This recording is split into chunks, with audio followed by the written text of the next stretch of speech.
ब्रह्मांडपदी श्री सप्तशक्ती महाग्रंथ, श्री हिंदू धर्मग्रंथ, श्री मूळ 12 ज्योतिर्लिंग प्रसन्न,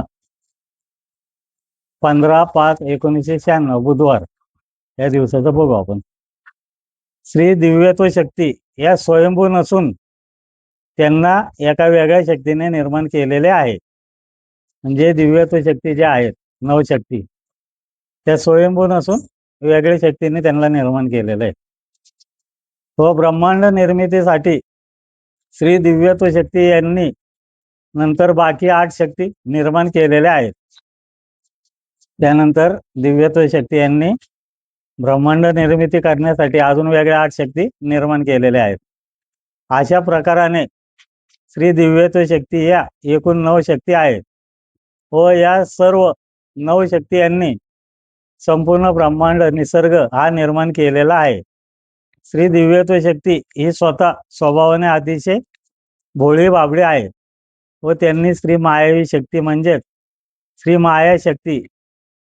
माया या शक्तीच्या मदतीने श्री विष्णू यांची निर्मिती करून सर्व ब्रह्मांड हे चालवत आहेत. म्हणजे दिव्यत्व शक्ती जे आहेत, दिव्यत्व शक्ती यांनी चंद्र, सूर्य, पृथ्वी, नवग्रह, वनस्पती, पशु, पक्षी, प्राणी सगळी निर्मिती केलेली, समुद्र, आणि शिवशंकरांनी मानव निर्मिती केलेली.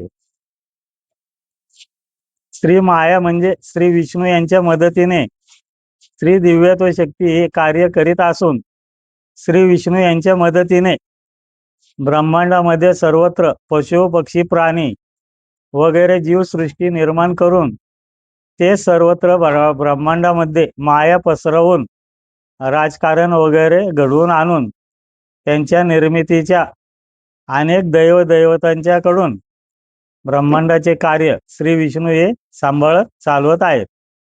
म्हणजे विष्णूंनी सगळ्या आपल्या मायाने हे ब्रह्मांड चालवत आहेत, सांभाळत आहेत.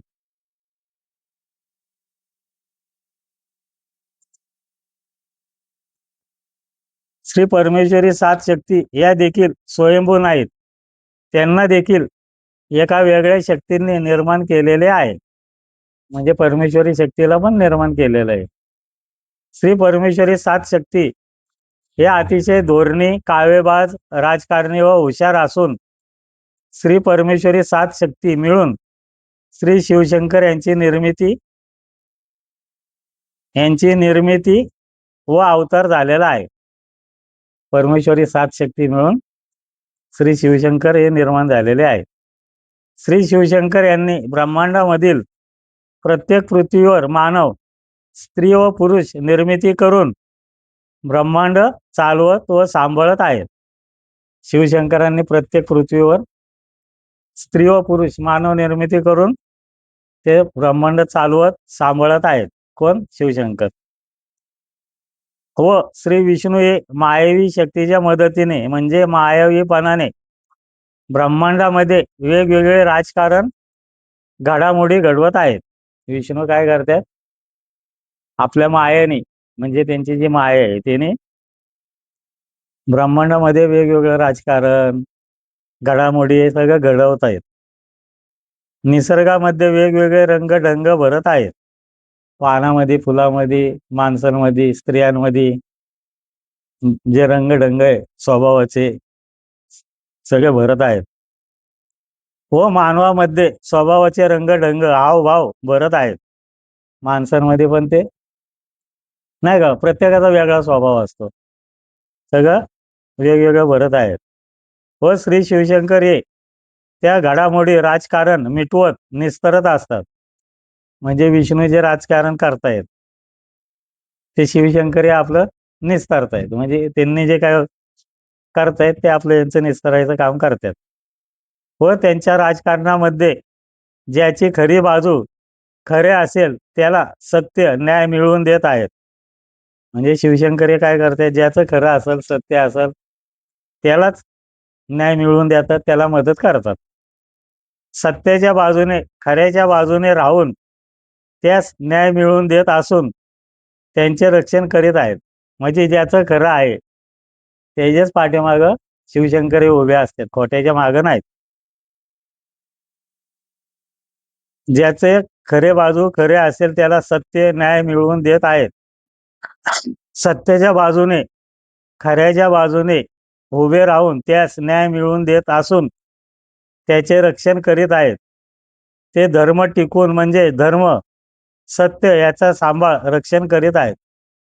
म्हणजे शिवशंकर हे धर्माचं रक्षण करतात, सत्याचं रक्षण करतात. धर्म म्हणजे काय? सत्य. सत्य सांभाळत आहेत, रक्षण करत आहेत. श्री शिवशंकर हे सत्याला धरून त्यांच्या बाजूने आहेत. श्री शिवशंकर हे धर्माला सत्याला धरून टिकून त्यांचे रक्षण पालन करीत आहेत. ज्याचं सत्य आहे त्याच्या बाजूने ते उभे राहून त्याला मदत करतात, त्याचं रक्षण करतात, सांभाळ करतात. श्री शिवशंकर हेच सर्वांचे पालन करते, सर्वश्रेष्ठ आहेत. थोडक्यात श्री दिव्यत्व नवशक्ती यांनी ब्रह्मांड निर्मिती केली आहे व श्री विष्णू यांच्या मायावी शक्तीवर ब्रह्मांडामध्ये सर्वत्र राजकारण घडामोडी घडत आहेत व श्री शिवशंकर हे सर्वांचे रक्षण करते आहेत. तेच धर्म चालवत सांभाळत आहेत व तेच सर्वश्रेष्ठ ठरलेले आहेत. म्हणजे दिव्यत्व नवशक्तीने सगळं ब्रह्मांड निर्माण केलं. विष्णू हे आपल्या मायावी शक्तीने सगळ्या घडामोडी घडवून आणतायत आणि शिवशंकर हे सर्वांचं रक्षण सांभाळ करत आहेत, सगळ्यांचं म्हणजे सांभाळून घेत आहेत, धर्म सांभाळतात, चालवतात. तेच सर्वश्रेष्ठ ठरलेले आहेत. कोण? शिवशंकर. श्री दिव्यत्व शक्ती यांच्यानंतर अजून एक दिव्य तेजस्वी शक्ती निर्माण झालेली आहे. म्हणजे दिव्यत्व शक्ती यांच्यानंतर अजून एक दिव्य तेजस्वी शक्ती निर्माण झालेली आहे. ती शक्ती अजून उजेडात आलेली नाही. जी शक्ती आहे त्यांच्यावरची ती काय अजून उजेडात आलेली नाही.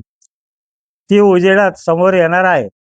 माहिती उपलब्ध होण्यास अनेक बऱ्याच अडचणी निर्माण होत असून ती शक्ती उजेडात येणार आहे.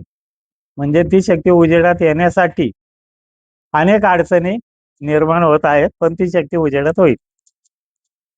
श्री दिव्यत्व शक्ती यांच्यानंतर अजून उजेडात न आलेली शक्ती व त्यांच्यानंतर श्री परमेश्वरी 7 शक्ती आहेत. उजेडात समोर न आलेल्या दिव्य तेजस्वी शक्ती आहे त्या शक्तीच्या आधिपत्याखाली श्री दिव्यत्व शक्ती व श्री परमेश्वरी शक्ती हे कार्य करीत सांभाळत आहेत. म्हणजे ती जी शक्ती आहे उजेडात न आलेली त्या शक्तीच्या आधिपत्याखाली विष्णूचं आणि दिव्यत्व शक्ती विष्णू आणि परमेश्वरी शक्ती हे कार्य करीत आहेत. ती उजेडात न आलेली शक्ती ती आता उजेडात येणार आहे. 18/5/1996 शनिवार श्री दिव्यत्व नवशक्ती यांनी ब्रह्मांड निर्मिती करण्याच्या अगोदर श्री विष्णू यांची निर्मिती केलेली आहे. मग दिव्यत्व शक्ती यांनी ब्रह्मांड निर्माण करायच्या अगोदरच श्री विष्णू यांची निर्मिती केलेली आहे. म्हणजे मायावी शक्तीची निर्मिती झालेली आहे. श्री दिव्यत्व नवशक्ती या वातावरणामध्ये एकत्रित येऊन त्यांची बैठक चर्चा झालेली आहे व त्यांनी असे ठरवले की आपण ब्रह्मांड निर्माण करणार आहोत. चंद्र, सूर्य, पृथ्वी, नवग्रहाचे सर्व ग्रह, पंचमहाभूते वगैरे संपूर्ण जीवसृष्टी व निसर्ग हे कायमस्वरूपी निर्माण करणार आहोत. म्हणजे त्याच्या बैठकीमध्ये त्यांच्या चर्चेमध्ये काय ठरलं? आपण चंद्र, सूर्य, पृथ्वी, नवग्रह, पंचमहाभूते वगैरे संपूर्ण जीवसृष्टी निर्माण करणार. त्याबद्दल चर्चा झालेली असताना आपण निर्माण केलेले ब्रह्मांड हे कायमस्वरूपी कोणी व कसे सांभाळावे याबद्दल चर्चा झाली. म्हणजे यांनी जे ब्रह्मांड निर्माण करणार आहेत ते कायमस्वरूपी कोण सांभाळणार? त्यासाठी बरीच चर्चा झालेली सगळ्यांची मिळून. त्यावेळी त्यांचे असे ठरले की आपण सर्व 9 जणांनी एक मायावी शक्ती माया निर्माण करावायची व ती मायावी शक्ती कल्पना शक्ती ही सृष्टी सांभाळेल. म्हणजे आपण मायावी शक्ती निर्माण करायची. मग ती मायावी शक्ती जी कल्पना शक्ती आहे ती शक्ती संपूर्ण सृष्टी सांभाळेल, सृष्टी चालवेल व त्यात सर्व मायावी रंग संगती रंगढंग भरेल व मायावी शक्तीमार्फत ब्रह्मांडामध्ये जे काही निर्माण होणार ते नष्ट देखील होणार आहे. म्हणजे मायावी शक्तीतर्फे जे काय ब्रह्मांड निर्माण होणार आहे ते एक दिवस नष्ट होणारच आहे. जे काय निर्माण होईल ते नष्ट होणार. या प्रकारे सर्व सविस्तर चर्चा झाल्यानंतर श्री मायावी शक्ती निर्माण झाल्यानंतर श्री परमेश्वरी 7 शक्ती निर्माण करावयाच्या व या सृष्टीमधील निसर्गामधील पशु पक्षी प्राणी व मानव यांचे रक्षण सांभाळ करेल.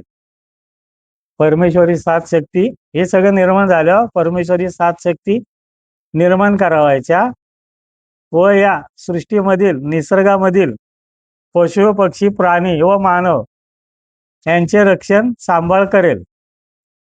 सत्याच्या धर्माच्या मार्गाने सांभाळ करेल. म्हणजे जे सत्य असेल त्याच्याच पाठीमागे राहतील असे ठरलेले आहे. व मायावी शक्ती ही सृष्टीमधील घडामोडी घडवीत राहील व श्री परमेश्वरी शक्ती या सर्वाचा सत्याच्या मार्गाने रक्षण करतील असे ठरलेले आहे. म्हणजे मायावी शक्ती या सृष्टीमधील घडामोडी घडवत राहतील आणि परमेश्वरी शक्ती या धर्माच्या मार्गाने सत्याच्या मार्गाने त्याचं रक्षण सांभाळ करत राहतील. असं म्हणजे ज्याचं खरं आहे त्याच्या बाजूने परमेश्वरी शक्ती उभी राहते. श्री दिव्यत्व नवशक्ती या सर्वजण वातावरणामध्ये एकत्रित आल्या व प्रत्येक शक्तीच्या मधील जी मायावी शक्ती होती ती शक्ती ही प्रत्येक शक्तींनी बाजूला काढलेली आहे. म्हणजे ज्या 9 शक्ती आहेत त्या प्रत्येक शक्तीमध्ये जी मायावी शक्ती होती ती प्रत्येकाने आपल्या शक्तीमधली मायावी शक्ती बाजूला काढली. ती शक्ती बाजूला काढलेली आहे व सर्व 9 शक्ती यांच्यामधील प्रत्येकाची मायावी शक्ती ही अलग वेगवेगळी होऊन सर्वांची 9 शक्तींची वेगळी झालेली मायावी शक्ती ही एकत्रित आली. म्हणजे प्रत्येकाच्या शक्तीमधली जी मायावी शक्ती होती प्रत्येकाने आपापली शक्ती बाजूला काढली आणि त्या 9 शक्ती मिळून एकच शक्ती निर्माण झाली. मायावी शक्ती एकत्रित आली व सर्वांची मायावी शक्ती ही एक होऊन त्यापासून एक श्री माया ही शक्ती निर्माण झालेली आहे व त्या माया शक्तीने त्या ठिकाणी दिव्य तेजस्वी स्त्री ज्योतीचे रूप धारण केले. मग त्या प्रत्येकातली जी मायावी शक्ती बाजूला झाली ती सगळी एक झाली आणि त्या एका शक्तीने दिव्य ज्योतीचं रूप धारण केलं. त्या सगळ्या 9 यांनी मिळून त्या दिव्य ज्योतीने वातावरणामध्ये बाल रूपात पुरुष मानव हे रूप धारण केलेले आहे. मग त्या दिव्य ज्योतीने नाही का सगळ्यांची वेगवेगळी होऊन एक झाली ज्योत आणि त्या ज्योतीने मानव रूप हे धारण केलेलं आहे. दिव्य तेजस्वी असणाऱ्या ज्योतीने वातावरणामध्ये दिव्य स्त्री पुरुष मानव हे रूप धारण केले आहे. त्या ज्योतीने पुरुष मानव हे रूप धारण केलं. स्त्री पुरुष मानव यांचा शरीराचे वर एकूण 9 चेहरे 9 तोंडे होती. म्हणजे ती जी ज्योत होती त्या ज्योतीने जे पुरुष मानव घेतलं त्यांच्या शरीरावर एकूण 9 चेहरे होते 9 शिरं होती अशी वेगवेगळी व त्यांना 18 हात व 2 पाय होते. त्यांना या बाजूला 9 हात या बाजूला 9 हात असे 18 हात आणि 2च पाय होते. त्यांच्या प्रत्येक हातामध्ये स्वयंभू एक दिव्य शस्त्र होती. त्यांच्या प्रत्येक हातामध्ये एक शस्त्र होतं स्वयंभू असं. म्हणजे ते निर्माण होतानाच त्यांच्या हातात शस्त्र होतं. आपल्यासारखा चेहरा होता व प्रत्येक चेहरा यांना 2-2 डोळे होते. प्रत्येक चेहरा यांना गरुड पक्षाच्या चोचीसारखे नाक होते. म्हणजे आपल्यासारखेच प्रत्येकाला 2-2 डोळे होते आणि त्यांचं नाक प्रत्येकाचं गरुडाच्या चोचीचं कसं नाक असतं गरुडाची चोच कशी असते तसं त्यांचं नाक होतं. तो प्रत्येक चेहरा यांना 2-2 डोळे होते 2 डोळे होते प्रत्येक चेहरा यांना गरुड पक्षाच्या चोचीसारखे नाक होते. प्रत्येक चेहरा यांना आपल्यासारखे 2-2 कान होते, म्हणजे आपल्यासारखाच चेहरा होता. व प्रत्येक कानामध्ये कुंडले होती. स्वयंभू म्हणजे त्यांच्या प्रत्येक कानात कुंडले होते 9 जणांच्या ह्याच्यात. प्रत्येक चेहरा हा गोल आकाराचा होता. गोल असा गोंडस चेहरा होता. व प्रत्येकाला डोक्याच्या वर पूर्ण टक्कल होते. डोक्याच्या वर पूर्ण टक्कल होते व त्यांच्या डोक्याच्या वर उभी ताठ सरळ अशी शेंडी होती. अशी प्रत्येक चेहऱ्याला. प्रत्येकाच्या छातीवर स्वयंभू कवच होते. छातीवर कवच होते त्यांचे. प्रत्येक चेहरा हा अतिशय शांत व आसरा असा होता. प्रत्येक चेहरा शांत आसरा असा होता. परंतु त्यांचे दोन्ही डोळे अतिशय रागीट करारी नजर होती. पण त्यांचे जे डोळे होते ते लाल रंगाचे अतिशय रागीट करारी असे डोळे होते. समोरच्याची भेद घेणारी नजर होती. कळालं ना? समोरच्याची भेद घेणारी नजर होती. प्रत्येकाच्या छातीवर 2-2 पुरुषाचे भाव होते. प्रत्येकाच्या छातीवर भाव होते. त्यांच्या पोटावर 9 बेंबी होत्या. आपल्याला कशी एकच बेंबी असते, पण त्यांना 9 बेंबी होत्या. मध्ये 1 आणि बाजूने 8 अशा 9 बेंबी होत्या. त्यांना पाठीमागे मारुतीसारखी शेपटी नव्हती. त्यांना पाठीमागे शेपटी नव्हती मारुतीसारखी. या वर्णनाचे त्यांनी वातावरणामध्ये बालरूप धारण केलेले आहे. म्हणजे या अवतारात त्यांनी 9 चेहरे असलेले बालरूप धारण केले. त्यांच्या गळ्यामध्ये जानवे नव्हते, म्हणजे त्यांना स्वयंभू जानवे नव्हते. त्यांनी नंतर श्री सद्गुरू करून घेतल्यानंतर गळ्यामध्ये जानवे घातलेले आहे. मग त्यांनी जेव्हा सद्गुरू करून घेतलं तेव्हा त्यांनी गळ्यात जानवं घातलेलं आहे.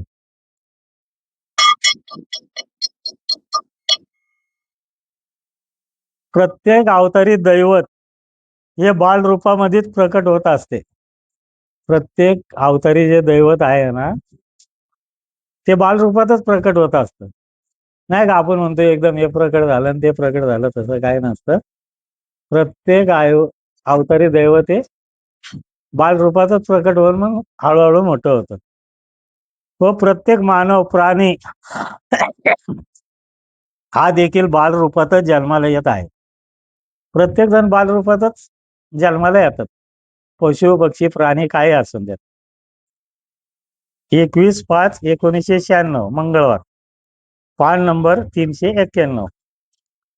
श्री बालरूपामधील पुरुष मानव म्हणजे श्री विष्णू, म्हणजे ते 9 चेहऱ्याचं जे होतं ना मानव पुरुष, ते विष्णू होते. विष्णू बाल रूपामधील पुरुष मानव म्हणजे श्री विष्णू यांच्या पोटाच्या वर मध्यभागी एक बेंबी होती. म्हणजे विष्णू जे प्रकट झाले त्यांच्या शरीरावर 9 चेहरे होते आणि शिवशंकर हे प्रकट झाले त्यांच्या शरीरावर 12 चेहरे होते. म्हणजे 12 चेहरे होते. श्री विष्णू यांच्या पोटाच्या वर मध्यभागी एक बेंबी होती, आपल्याला जशी असती तशी. व त्यांच्या चारही गोल बाजूने एकूण 16 बेंबी गोल आकाराच्या होत्या. संपूर्ण गोल आकाराच्या 16 बेंबी होत्या. मध्ये 1 आणि बाजूला 16, म्हणजे एकूण 17 बेंबी होत्या. म्हणजे त्यांच्या पोटाच्या वर गोल आकाराच्या एकूण 17 बेंबी होत्या. याचं कारण काय? ब्रह्मांडाचं आयुष्य हे 17 काळ आहे. ब्रह्मांडाचं आयुष्य हे 17 काळ आहे आणि श्री विष्णू हे प्रत्येक काळामध्ये जन्माला येऊन त्या संपूर्ण काळामध्ये आपलं कार्य करतात. म्हणजे ब्रह्मांडाचं जे आयुष्य आहे 17 काळ, प्रत्येक काळामध्ये ते या रूपात जन्माला येऊन त्या काळामध्ये ते कार्य करतात. त्यांच्या पोटावर 17 बेंबी असण्याचे कारण म्हणजे त्यांची ही जी माया आहे, म्हणजे त्यांची श्री मायावी शक्ती आहे, त्यांनी ही जी माया निर्माण केलेली आहे ती माया दरवेळेस नष्ट होईल व पुन्हा नव्याने त्यांची माया निर्माण होणार आहे. म्हणजे काळ संपला की त्यांची माया नष्ट होती, नवीन काळ चालू झाला की ते परत जन्माला येऊन त्यांचं कार्य करतात. अशा प्रकारे एकूण 17 वेळा त्यांची माया ही नष्ट होणार आहे व पुन्हा निर्माण होणार आहे. याप्रमाणे त्यांची माया ही एकूण 17 वेळा निर्माण होणार व नष्ट होणार आहे. त्यासाठी प्रत्येक काळाची एक बिंबी, याप्रमाणे एकूण 17 काळाच्या त्यांच्या पोटाच्या वर 17 बिंबी आहेत. एक काळ संपला की एक बिंबी नष्ट होते, म्हणजे एक अवतार त्यांचा पूर्ण झाला. अशा 17 काळामध्ये 17 बिंबी आहेत, ते 17 वेळा ते जन्म घेतात. थोडक्यात काळ सुरू झाला नवीन की परत ते जन्म घेतात. काळ संपला की ते त्यांची माया संपूर्ण नष्ट होती, ते हे होतात. ब्रह्मांड आहे ते संपूर्ण त्यांच्या माया, म्हणजे त्यांची माया निर्माण होऊन दरवेळेस नष्ट होईल. म्हणजे प्रत्येक काळात त्यांची माया निर्माण होणार, काळ संपला की नष्ट होणार. असे 17 वेळा, म्हणजेच 17 काळ पूर्ण झाल्यानंतर संपूर्ण निसर्ग म्हणजेच चंद्र, सूर्य, पृथ्वी, नवग्रह वगैरे सर्व पूर्णपणे नष्ट होईल. 17 काळ पूर्ण झाले, त्यांचं प्रत्येक काळात ते एक एक हे होतं. आणि 17 काळ पूर्ण झाल्यानंतर संपूर्ण निसर्ग म्हणजे चंद्र, सूर्य, पृथ्वी, नवग्रह वगैरे सर्व नष्ट होईल व फक्त वातावरण तेवढे शिल्लक राहणार आहे. म्हणजे 17 काळ पूर्ण झाल्यावर सगळंच नष्ट होणार, फक्त वातावरण शिल्लक राहील. वातावरण माहिती आहे ना? व त्या वातावरणामध्ये श्री दिव्यत्व नवशक्ती हेच वातावरणात अदृश्य रूपात वावरत राहणार आहे. आणि मग त्या वातावरणामध्ये दिव्यत्व शक्तींचे नवशक्ती आहेत, ते वातावरणामध्ये अदृश्य रूपात वावरत राहणार व बाकी सर्व दैव दैवते हे देखील नष्ट होणार. 17 काळ पूर्ण झाले की दैव दैवते सगळे नष्ट होतात. थोडक्यात संपूर्ण ब्रह्मांड हे पूर्णपणे नष्ट होणार आहे. सर्व दैव दैवते देखील नष्ट होतील. सगळे दैव दैवत सगळे नष्ट होतील ब्रह्मांडाचं आयुष्य पूर्ण झाल्यानंतर. व त्याच्यानंतर पुन्हा काही काळ गेल्यानंतर श्री दिव्यत्व नवशक्ती या पुन्हा नव्याने संपूर्ण ब्रह्मांड निर्माण करण्यास सुरुवात करतील. संपूर्ण ब्रह्मांड नष्ट झाल्यानंतर परत काही काळ शांत होईल वातावरण, परत दिव्यत्व नवशक्ती निर्माण होतील, उजेडात येतील आणि मग ते परत पहिल्यासारखं संपूर्ण ब्रह्मांड निर्माण करतील. व आता जसे आहे अगदी त्याचप्रमाणे सर्व विधी करीत सर्व ब्रह्मांड नव्याने निर्माण करणार. म्हणजे आता जसं ब्रह्मांड निर्माण केलं एक एक एक एक नाही का, स्टेप बाय स्टेप निर्माण केलं, चंद्र मग सूर्य हे वगैरे त्याप्रमाणे निर्माण करणार. म्हणजे या ब्रह्मांडाची पुनरावृत्ती करतील. म्हणजे आता जसं आहे तसं परत करतील व पुन्हा तेच सर्व दैव दैवते निर्माण करून त्यांच्याकडून आता जे कार्य करून घेत आहेत तेच कार्य त्यांच्याकडून पुन्हा करून घेतील. म्हणजे या दैवतांकडून आता जे काही कार्य करतायत तेच कार्य पुन्हा परत त्यांच्याकडून दैवतांकडून त्या दैवतांना निर्माण करून त्यांच्याकडून ते कार्य करून घेतील. आता जे काही ब्रह्मांड आहे ते पहिल्यांदाच एकदाच निर्माण झालेले आहे. म्हणजे आता जे ब्रह्मांड झालेलं आहे ना, ते ह्याच्या अगोदर कधीच नव्हते, पहिल्यांदाच आहे. आणि ह्याच्यानंतर मग परत कधी होणार नाही, एकदाच निर्माण झालेलं आहे. त्याच्या अगोदर केव्हाही नव्हते, तसेच पुन्हा नव्याने अजून एकदाच निर्माण करतील. म्हणजे खालच्या बाजूला हे नष्ट झाले की ह्याच्या खाली एकदा करतील, ते देखील एकदाच असेल. त्याच्यानंतर पुन्हा ते केव्हाही हे ब्रह्मांड निर्माण होणार नाही, करणार नाही. त्याच्यानंतर पुन्हा हे ब्रह्मांड काय निर्माण करणार नाही आणि होणार नाही, काहीच नाही. एकदाच हे ब्रह्मांड निर्माण केलेलं आहे. श्री विष्णू यांच्या पोटाच्या वर एक बेंबी म्हणजेच ब्रह्मांडाचे एक आयुष्य, एक काळ आहे. म्हणजे विष्णू यांच्या पोटावर एक बेंबी म्हणजे एक आयुष्य ब्रह्मांडाचं. असं 17 काळ आहेत ना, म्हणजे 17 आयुष्य आहे, एक काळ आहे. असे 17 बिंबी म्हणजेच ब्रह्मांडाचे 17 काळ आयुष्य आहे. एक बिंबी म्हणजे ब्रह्मांडाचं एक आयुष्य. याप्रमाणे 17 काळ ब्रह्मांडाचं आयुष्य आहे. आता जो काळ चालू आहे तो 9वा काळ सुरू आहे. म्हणजे आत्ताचा जो काळ आहे हा 9वा काळ आहे. याच्या अगोदर 8 काळ पूर्ण झालेले आहेत. ब्रह्मांड निर्माण होऊन 8 काळ पूर्ण झाल्या, तर हा 9वा काळ आहे. आलं का लक्षात?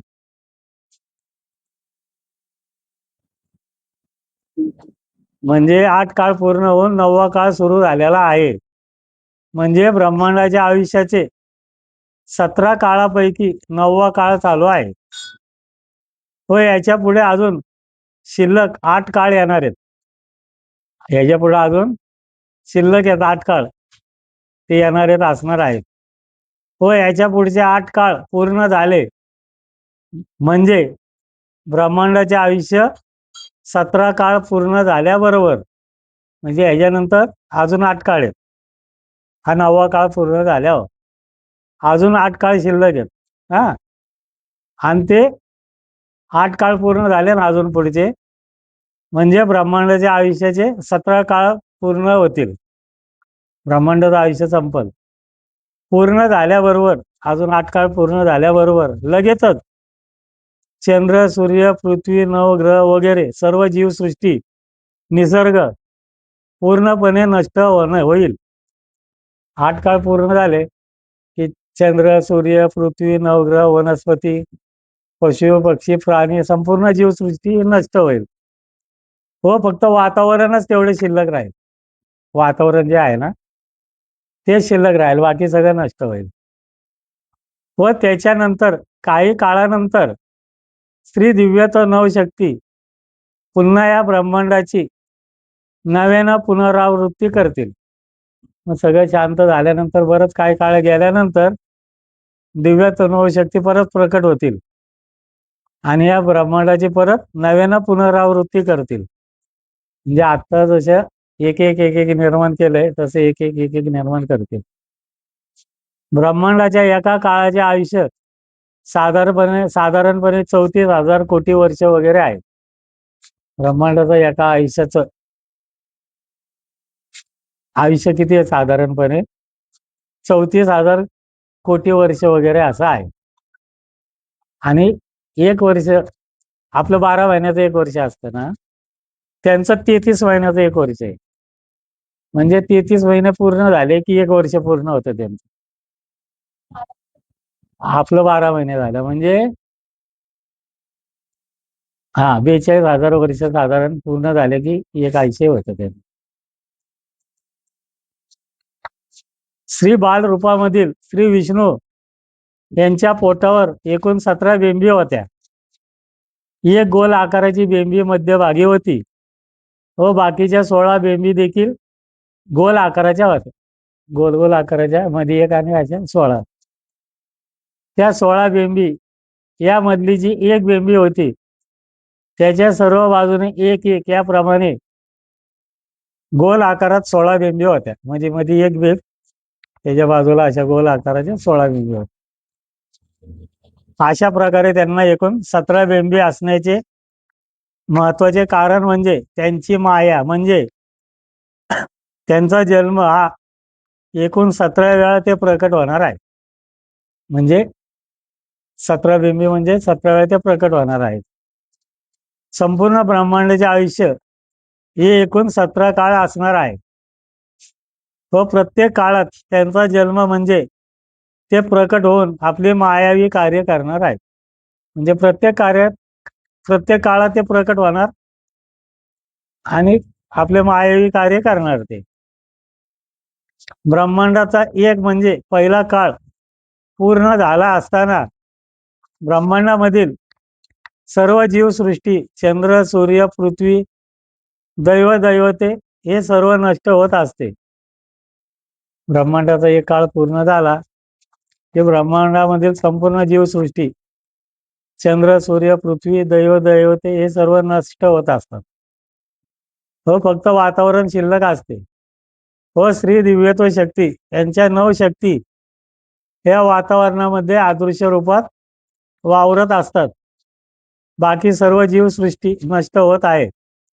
पुन्हा दुसरा काळ सुरू होत असताना श्री दिव्यत नवशक्ती या पुन्हा नव्याने सर्व जीवसृष्टी निर्माण करीत आहेत.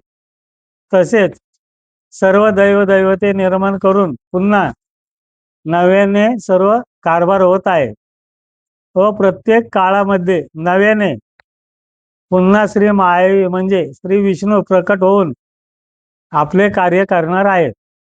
पुन्हा नव्याने सर्व माया निर्माण करणार व नष्ट करणार. त्याप्रमाणे ब्रह्मांडाचे एकूण 17 काळ आयुष्यामध्ये श्री विष्णू हे प्रत्येक काळात प्रकट होतील. म्हणून त्यांच्या पोटावर एकूण गोल ब्रह्मांडाच्या आकाराच्या एकूण 17 बिंबे आहेत. एक आयुष्य संपलं की त्यांची एक बिंबी नष्ट होते, म्हणजे एक आयुष्य त्यांचं पूर्ण होत असं आहे.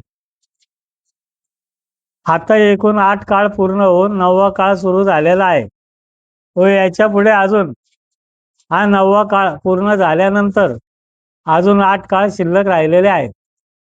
म्हणजे 8 काळ पूर्ण झाले ना, 9वा काळ चालू आहे, अजून 8 शिल्लक आहेत.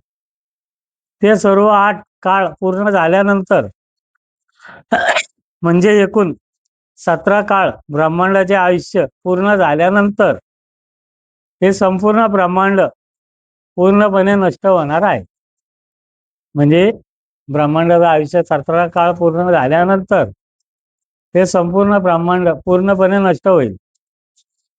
चंद्र, सूर्य, पृथ्वी, नवग्रहाचे सर्व ग्रह, वनस्पती व संपूर्ण जीवसृष्टी, निसर्ग पूर्णपणे नष्ट होणार आहे व फक्त वातावरण व त्या वातावरणामध्ये मूळ श्री दिव्यत्व नवशक्ती या वातावरणामध्ये वावरणार आहे. व 17 काळ पूर्ण झाल्यानंतर पुन्हा हे ब्रह्मांड केव्हाही नव्याने निर्माण होणार नाही. एकदाच निर्माण होणार, परत होणार नाही. ब्रह्मांडाचे आयुष्य हे एकूण 17 काळच एवढेच राहणार आहे. सर्व शक्ती या फक्त वातावरणामध्ये असतील व आपल्या वरचे अर्धे ब्रह्मांडाचे आयुष्य पूर्ण झाल्यानंतर त्याच्या खालचे जे अर्धे ब्रह्मांड शिल्लक आहे तेथे नव्याने या ब्रह्मांडासारखेच प्रतिब्रह्मांड पुन्हा नव्याने मूळ शक्ती निर्माण करणार आहे. म्हणजे आता जसं आपलं ब्रह्मांड आहे, आपल्या ब्रह्मांडाचं आयुष्य पूर्ण 17 काळ आयुष्य पूर्ण झाल्यानंतर हे मूळ शक्ती परत नव्याने जन्म घेतील.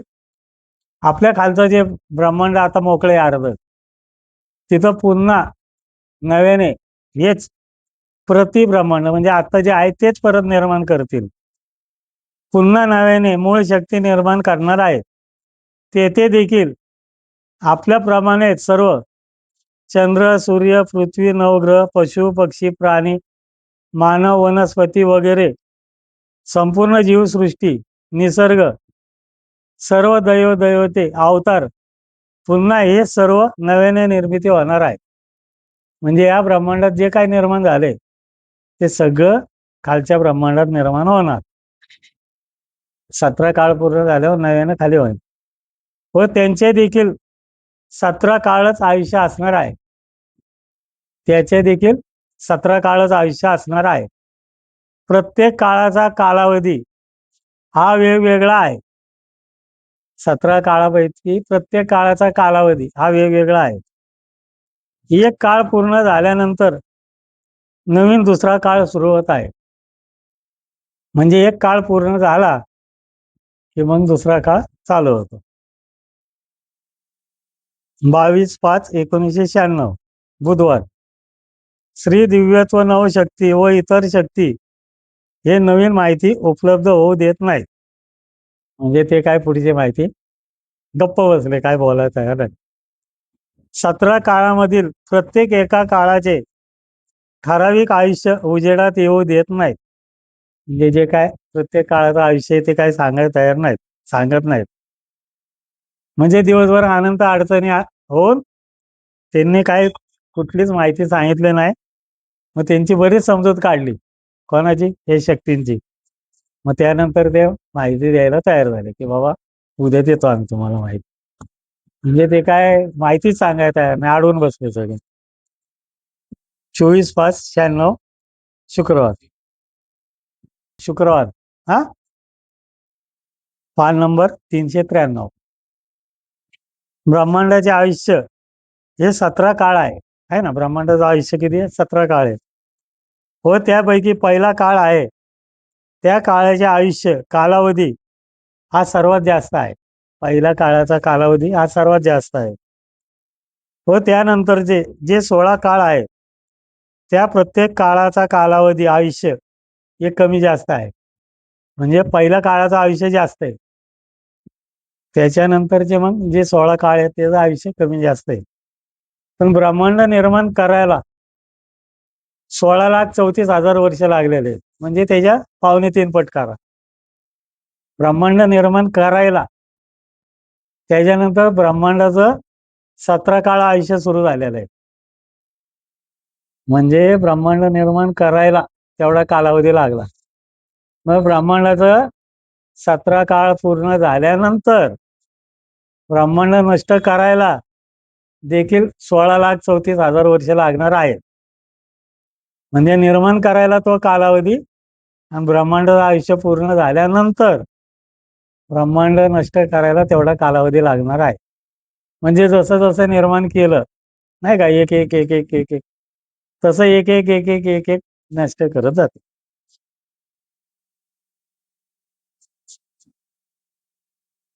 किती मोठं आहे हे बघा ब्रह्मांडाचं आयुष्य. ब्रह्मांड पूर्ण निर्मिती ब्रह्मांड निर्मिती झाल्यानंतर पहिल्या काळाची सुरुवात कालावधी सुरू झालेला आहे. ब्रह्मांड निर्मिती करण्यासाठी जो वेळ कालावधी लागलेला आहे तो कालावधी या 17 काळामध्ये धरलेला नाही, म्हणजे अगोदरचा. तसेच ब्रह्मांडाचे 17 काळाचा कालावधी पूर्ण झाल्यानंतर ब्रह्मांड नष्ट करण्यासाठी जो कालावधी लागणार आहे नष्ट झाल्यावर तो देखील धरलेला नाही, नाही का. 16,34,000 वर्ष आहे. म्हणजे थोडक्यात ब्रह्मांड निर्माण करण्याचा कालावधी हा वेगळा आहे व ब्रह्मांड नष्ट होण्याचा कालावधी हा वेगळा असून फक्त निव्वळ ब्रह्मांडाच्या आयुष्याचा कालावधी हा 17 काळ ठरलेला आहे. निव्वळ ब्रह्मांडाचं आयुष्य एकूण 17 काळ आहे. ब्रह्मांडाचे आयुष्य म्हणजे 17 काळाचा पहिल्या काळाची सुरुवात होण्या अगोदर वातावरणामध्ये श्री दिव्यत्व नवशक्ती या एकत्रित आल्या. त्यांची ब्रह्मांड निर्मिती करण्याची चर्चा बैठक वगैरे झाली. ती चर्चा तसे वातावरण निर्मिती शक्ती निर्मिती वगैरे करण्यासाठी जो कालावधी लागलेला आहे तो कालावधी हा 17 काळ सुरू होण्याच्या अगोदरचा कालावधी आहे. म्हणजे ब्रह्मांड निर्माण व्हायच्या अगोदर ते सगळं झालेलं आहे. नंतर ब्रह्मांडाचं आयुष्य सुरू झालं. ब्रह्मांडाच्या आयुष्याचा पहिल्या काळाचा कालावधी सुरुवात होताना म्हणजेच पहिल्या काळाचा कालावधीमध्ये ब्रह्मांड निर्मिती पूर्ण झालेली केलेली असल्यामुळे या काळाचा कालावधी हा थोडा जास्तच राहिलेला आहे. म्हणजे ब्रह्मांडाचा आयुष्याचा कालावधी सुरुवात होताना पहिल्या काळाच्या कालावधीमध्ये ब्रह्मांड निर्मिती पूर्ण झालेली केलेली असल्यामुळे या काळाचा कालावधी थोडा जास्त आहे. पहिल्या काळाच्या कालावधीमध्ये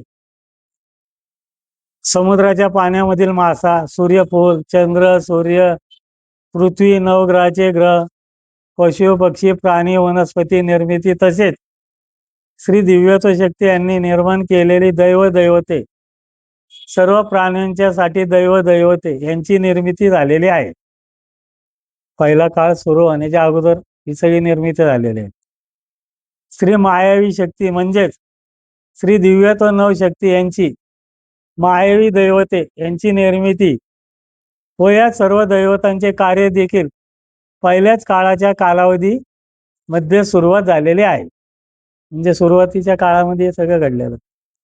ब्रह्मांडाच्या आयुष्याचा म्हणजे 17 काळ आहे. त्यापैकी दुसऱ्या काळाचा कालावधी सुरू होत असताना सर्व दैवदैवतांचे कार्य हे सुरू होऊन सुरळीत होत राहिलेले आहे. म्हणजे ब्रह्मांडाच्या दुसऱ्या काळात दैवतांचे कार्य हळूहळू सुरू होत होतं. त्याप्रमाणे पहिल्या काळाच्या कालावधी हा थोडा जास्त असून शेवटच्या काळाचा म्हणजे 17वा काळाचा कालावधी हा देखील थोडा जास्तच राहणार आहे. व बाकीचे 15 काळ आहेत त्या काळाच्या कालावधीमध्ये हा साधारणपणे एकसारखाच, थोडा मागे पुढे कमी जास्त परंतु साधारणपणे एकसारखाच असणार आहे. प्रत्येक काळाचा कालावधी कमी जास्त असा आहे. शेवटच्या 17व्या काळाच्या कालावधीमध्ये ज्याप्रमाणे ब्रह्मांड निर्माण झालेले आहे त्याचप्रमाणे हळूहळू क्रमवार 17वा काळ पूर्ण होत होता नष्ट होणार आहे. म्हणजे 17व्या काळाच्या कालावधीमध्ये ब्रह्मांड नष्ट होण्यास सुरुवात होऊन 17 काळ पूर्ण होईपर्यंत ज्याप्रमाणे ब्रह्मांड निर्माण झालेले आहे त्याचप्रमाणे हे ब्रह्मांड हळूहळू नष्ट होणार आहे. व तेव्हा ब्रह्मांडाचे सर्व आयुष्याचे 17 काळ पूर्ण होऊन ब्रह्मांड हे पूर्णपणे नष्ट झालेले असेल. 17वा काळ पूर्ण झाला की सगळं हळूहळू नष्ट होत होत ब्रह्मांडाचं आयुष्य पूर्ण होईल. तेव्हा फक्त वातावरण हे शिल्लक बाकी राहिलेले असेल. सगळ्यात शेवटला काय असेल? फक्त वातावरण शिल्लक, बाकी सगळं नष्ट होईल. व सर्व ब्रह्मांड नष्ट झाल्यानंतर जो वेगळा कालावधी आहे त्या कालावधीमध्ये पुन्हा सर्व शक्ती दैवते, मायावी शक्ती दैवते या सर्व दैवतांचे कार्य थांबून संपून ते सर्व एकामेकामध्ये जशी निर्मिती झाली तशीच तोच विधी करीत करीत पुन्हा एकमेकामध्ये विलीन होतील. म्हणजे ब्रह्मांड निर्माण होताना जसे एक एक दैवत निर्माण झालं तसंच ब्रह्मांड नष्ट झाल्यानंतर क्रमवार एक एक नष्ट होत जाईल. एक एक दैवत एकामेकामध्ये विलीन होत सगळे होतील. म्हणजे सगळ्या शक्ती सगळे दैवत परत एकामेकामध्ये विलीन होत जशी निर्मिती झाली तशी नष्ट होत जाईल. व त्यानंतर पुन्हा सर्व वातावरणामध्ये फक्त दिव्यत्व नवशक्ती अदृश्य रूपात असतील. मग फक्त वातावरण शिल्लक राहील आणि त्या वातावरणामध्ये दिव्यत्व नवशक्ती त्याच फक्त अदृश्य रूपात राहतील. व वरचे अर्धे ब्रह्मांड हे पूर्णपणे नष्ट झालेले असेल. त्यावेळेस काय वरचा म्हणजे आपलं जे ब्रह्मांड आहे नष्ट झालेलं असेल, नष्ट होणार आहे. व काही काळानंतर पुन्हा श्री दिव्यत्व नवशक्ती या वातावरणामध्ये प्रकट होतील, म्हणजे खालच्या बाजूला. व खालचे अर्धे राहिलेले ब्रह्मांड पुन्हा नव्याने क्रमवार विधी करीत निर्माण करतील. म्हणजे आपलं ब्रह्मांड कसं क्रमवार एक एक निर्मिती केली तसं मग खाली परत ते दिव्यत्व नवशक्ती जातील आणि क्रमवार एक परत निर्मिती करतील. जसं आपलं निर्मिती केलं तसं खाली करतील. ब्रह्मांडाच्या आयुष्याचे 17 काळापैकी जो 7वा काळ होता नाही का ह्याच्या अगोदर पण, त्या 7व्या काळाच्या कालावधीच्या अखेरीस समुद्राच्या पाण्यामधून 2 दिव्य ज्योती म्हणजेच श्री शिवशंकर व श्री विष्णू या दोघांची तेजस्वी ज्योत समुद्राच्या पाण्याच्या वर आलेले आहे. म्हणजे ब्रह्मांडाचा आयुष्याचा 7वा काळ होता. त्या 7व्या काळाचा कालावधी संपत असताना आणि 8वा काळ सुरू होत असताना समुद्राच्या पाण्यामधून 2 ज्योती वर आलेल्या आहेत. म्हणजे 8वा काळ सुरू होत असताना आता 9वा काळ आहे. पाण्यामधून 2 दिव्य ज्योती श्री शिवशंकर व श्री विष्णू या दोघांची तेजस्वी ज्योत समुद्राच्या पाण्याच्या वर आलेले आहे. 8वा काळ पूर्ण होत असताना 9वा काळ सुरू होत असताना या 2 ज्योती पाण्याच्या वर आलेल्या आहेत. व श्री शिवशंकर यांचे कार्य हे 7व्या काळामध्ये सुरुवात झालेले आहे. मग शिवशंकर यांचे कार्य सातव्या काळात सुरू झालंय. म्हणजे सातवा काळ संपत आलेला असताना त्यांच्या कार्याची सुरुवात झालेली आहे. व आठव्या काळामध्ये श्री विष्णू यांची निर्मिती झालेली आहे. म्हणजे सातवा काळ संपूर्ण सातवा काळ संपत असताना शिवशंकराची निर्मिती झाली आणि आठवा काळ सुरू झाल्यावर विष्णू यांची निर्मिती झालेली. पण दोन्ही ज्योती बरोबर झाल्यात. व त्यांचे कार्य देखील आठव्या काळात सुरुवात होऊन त्यांच्यानंतर ब्रह्मांडामध्ये मानव निर्मिती, स्त्री व पुरुष निर्मिती झालेली आहे. त्याच्यानंतर बऱ्याच काळाने मानव निर्मिती म्हणजे स्त्री पुरुष निर्मिती झालेली आहे. म्हणजे सातवा काळ संपत असताना शिवशंकराची निर्मिती झाली आणि आठव्या काळात विष्णूची निर्मिती झाली. ब्रह्मांडामध्ये दिव्यत्व नवशक्ती एकत्रित आल्या, त्यांची चर्चा बैठक झाली